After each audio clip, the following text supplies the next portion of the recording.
Nah, saudara yang kasih dalam nama Yesus, hari ini kita melihat lagi firman Tuhan, seberapa besarkah kesetiaan kita kepada Tuhan Yesus. Seberapa besarkah kesetiaan kita kepada Tuhan Yesus. Atau dengan mudah saja kita bisa menyangkal dia kalau memang ada ancaman misalnya perlakuan niaya, saudara. Kita dengan mudah saja menyangkal Yesus, ya, atau mengikuti ilah-ilah yang lain, saudaraku. Kita membaca Keluaran 32 ayat 19 sampai 28. Nah, saudara, bangsa Israel membuat berhala dari anak lembu emas. Ini terjadi, saudaraku, hanya beberapa bulan saja setelah mereka keluar dari Mesir. Hanya beberapa bulan saja, beberapa waktu saja. Ya, setelah mereka bebas daripada perbudakan yang begitu menindas mereka. Mereka telah mengalami kuasa Tuhan yang sangat luar biasa. Mestinya mereka masih ingat bahwasanya Tuhan membebaskan mereka dengan penunjukan kuasa Tuhan, demonstrasi kuasa Tuhan yang sangat besar di tanah Mesir. Lalu mereka bebas, tetapi orang Mesir, Firaun mengejarnya dan sampai Laut Kulsum. Kuasa Tuhan nyata lagi. Tuhan membelah Laut Kulsum dan membiarkan bangsa Israel menyeberang. Bangsa Mesir mencoba mengejarnya dari belakang, tetapi dia tenggelam dalam laut karena Tuhan menutup laut tersebut. Semua mereka tiba di Gunung Sinai. Di Gunung Sinai Tuhan menyatakan kemuliaannya sehingga bangsa Israel gemetar ketakutan. Dan di Gunung Sinai Tuhan memberikan 10 hukum kepada bangsa Israel. Pada bangsa Israel. Nah, saudara, 10 hukum itu, saudaraku, ya, salah satu diantaranya Keluaran 20, saya bacakan kepada saudara. Ayat 2 mulai, Akulah Tuhan Allahmu yang membawa engkau keluar dari tanah Mesir, dari tempat perbudakan. Jangan ada padamu Allah lain di hadapanku.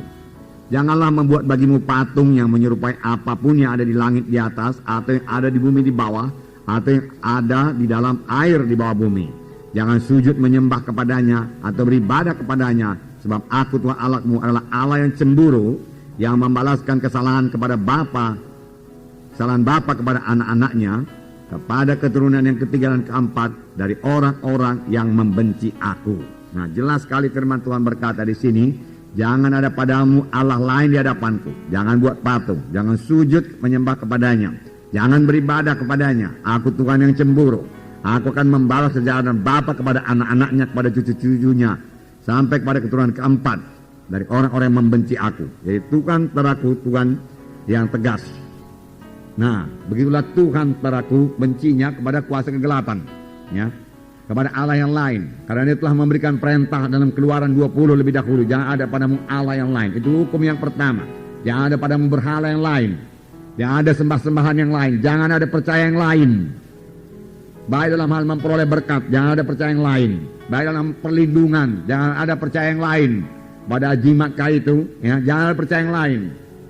Ya, baik dalam hal berkat, Tuhan saja yang memberi berkat, saudaraku. Bukan nenek moyang kita sudah mati memberi berkat. Ya. Jangan ada padamu ilah yang lain. Tuhan tegas sekali dalam hal itu, saudara. Pada aku Allah yang cemburu. Nah, di sini Tuhan berkata, saudaraku, aku musnahkan mereka itu, Musa dia katakan. Dan aku menjadikan satu bangsa yang besar daripadamu. Tapi Musa melunakkan nanti Tuhan. Janganlah begitu Tuhan dia katakan. Ingatlah akan Abraham, Ishak, Yakub, hamba-hambamu yang kau pilih. Mereka itu kan keturunannya. Apa pula nanti kata bangsa Kanaan ini semua, kata bangsa-bangsa yang lain. Apakah karena engkau tidak sanggup memimpin mereka sampai ke tanah perjanjian yang kau janjikan? Saudaraku, Tuhan teraku dikatakan, ya, menyesal, saudaraku. Nah, jadi tidak jadi Tuhan musnahkan, tetapi hukuman tetap ada, saudaraku. Hanya karena Musa sajalah bangsa Israel masih disertai Tuhan. Pada waktu itu Tuhan sudah berkata, aku tidak menyertai kamu lagi. Aku memang tidak memusnahkan mereka, tapi aku tidak menyertai kamu lagi. Aku menyuruh seorang malaikatku berjalan di hadapanmu, dan malaikat itu akan mengalahkan, dia katakan, segala suku-suku bangsa di tanah Kanaan. Jadi satu malaikat pun bisa mengalahkan segala suku-suku bangsa di tanah Kanaan. Luar biasa kuasa malaikat. Amin, saudara. Apalagi kuasa Tuhan. Tetapi Musa berkata, kalau engkau tidak beserta dengan kami, lebih baik kami tidak berangkat. Musa berkata. Dan Tuhan berkata, baiklah, tapi pada hari pembalasan aku membalaskannya kepada mereka itu. Oleh sebab itu, saudaraku, kita hati-hati sekali, saudaraku, dengan terlibat dalam adat-adat kegelapan ini. Amin, saudara. supaya jangan ada yang terlibat lagi dalam adat-adat kegelapan. Itu sangat kebencian kepada Tuhan dan sangat membuka pintu kepada setan, saudaraku. Dan kalau dibuka pintu kepada setan, setan selalu memanfaatkannya dengan sebaik-baiknya dan dengan secepat-cepatnya. Setan datang hanya untuk mencuri, membunuh, membinasakan. Ya, setan pembunuh, saudaraku, setan pembunuh. Nah, di sini tadi dikatakan, ya, kemudian Tuhan berkata kepada Musa, Musa turun, bangsa itu sudah menyembah berhala. Lalu Musa turun dari gunung. Di tengah jalan Joshua berkata, ada suara seperti sorak-sorak peperangan. Musa berkata, itu bukan sorak peperangan, tapi nyanyian bersaut-sautan. Dan ketika mereka dekat, kita sudah baca tadi, lalu Musa melihat anak lembu emas dan bangsa Israel berpesta pora, ya, dengan segala nafsu kedagingannya di situ. Lalu Musa, saudaraku, begitu marah, saudaraku. Musa bukan tidak bisa mengendalikan kemarahannya, saudaraku. Musa tetap dikuasai oleh Tuhan, saudaraku. Hanya Musa sangat marah kepada dosa. Sangat marah kepada dosa. Kemarahan yang sangat suci. Ya, sangat marah kepada dosa itu. Heran juga, saudaraku, ya. Mereka secepat itu, saudaraku, berpaling daripada Tuhan. Beberapa waktu yang lalu mereka masih intim dengan Tuhan, memuji Tuhan, bersorak-sorai, Miriam menyanyi-nyanyi, saudaraku, ya. Kemudian, saudaraku, segera, saudaraku, menyembah berhala, saudaraku. Tuhan sangat marah, saudaraku. Itu sebabnya, saudaraku, ya. Di sini biarlah kita camkan sungguh-sungguh. Hendaklah kamu kudus karena aku kudus, firman Tuhan berkata.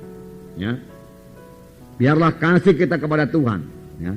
Kasih kita kepada kehendaknya, kasih kita kepada firman-Nya, kasih kita kepada kesuciannya, kepada kebenarannya. Saudaraku, jauh melebihi kasih kita kepada saudara-saudara kita. Bahkan ada firman Tuhan berkata, jikalau seorang mengasihi bapaknya, ibunya lebih daripada aku, ia tidak layak menjadi pengikutku, Tuhan berkata. Tuhan Yesus harus menjadi nomor satu dalam hidup kita, saudaraku. Amin, saudara. Nah,